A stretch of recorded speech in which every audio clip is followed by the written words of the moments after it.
Hi there, I'm Paul Mitchell, leadership coach, author and founder of The Human Enterprise.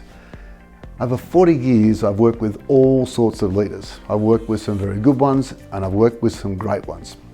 And the great ones tend to have certain things in common. There's many things, but today I'd like to talk about 5 of those things, and as I go through them, I'd like you to be reflecting on, is this me or not me?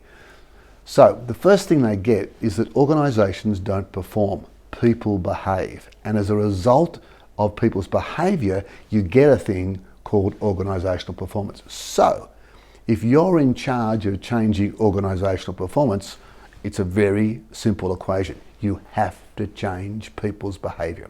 So the number one thing that the great leaders recognise is that for things to change, first I must change. If I'm going to ask other people to change their behaviour, it's got to start with me.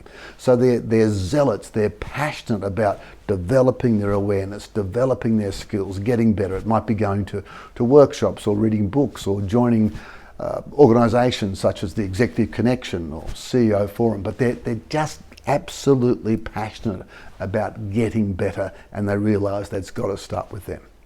The second thing is they're very comfortable with the vision and the valleys. What do I mean by that?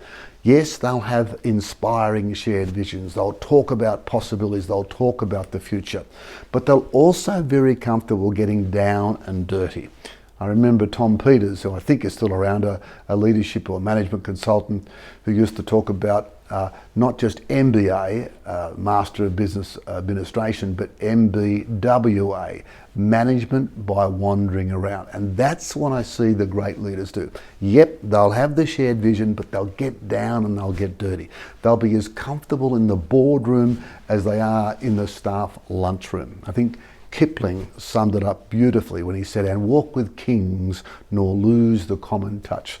So yes, by all means, look at the vision, but get down and get dirty. The third trait I see is they don't just develop followers, they develop other leaders. They develop or have what I call a legacy of leadership. That is the greatest thing they leave behind when they go to another role or they leave that business.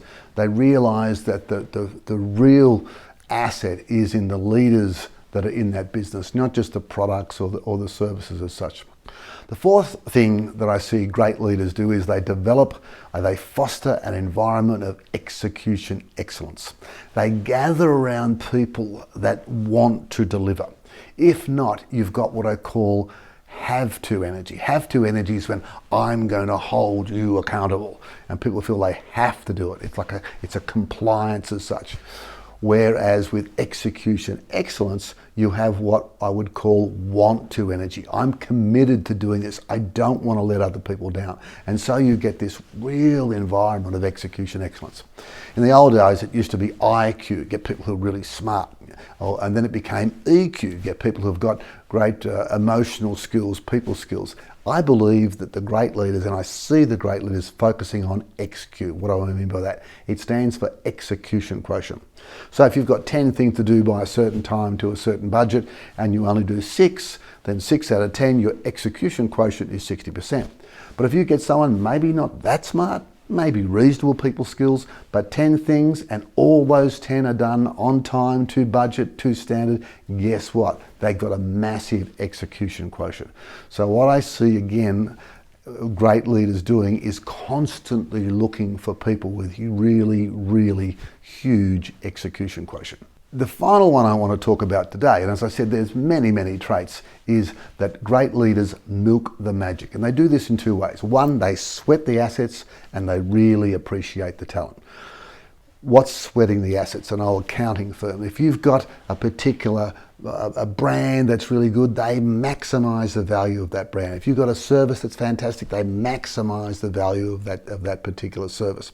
Good example is years ago, high schools were empty during the evening, and then the education department, particularly New South Wales, said, hold it, we've got an asset here which is just lying idle. So they started night schools. They got income coming in to what would otherwise just be an asset sitting there. Great leaders sweat the asset. And then they see people not as an asset, but they see people as the real thing that make a difference in the business. So they appreciate talent. They know what talent's all about. They recognize talent. People feel acknowledged. People feel honored just being around them.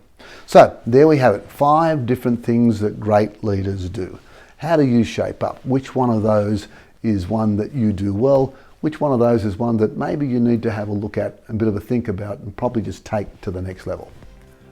I'm Paul Mitchell. Find the passion, develop the skills, make the numbers, and make a difference. Hey, thanks for watching this video on the power of small tweaks or small leadership tweaks. We'd love your feedback, so keep it coming via email and social media. And if you believe in the power of small tweaks, I guarantee you also believe in the power of learning.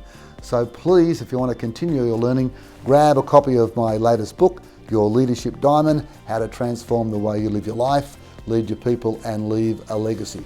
Right now, at the time of releasing this video, we've got some great bonuses available for you. Simply go to yourleadershipdiamond.com and you'll see all the details there.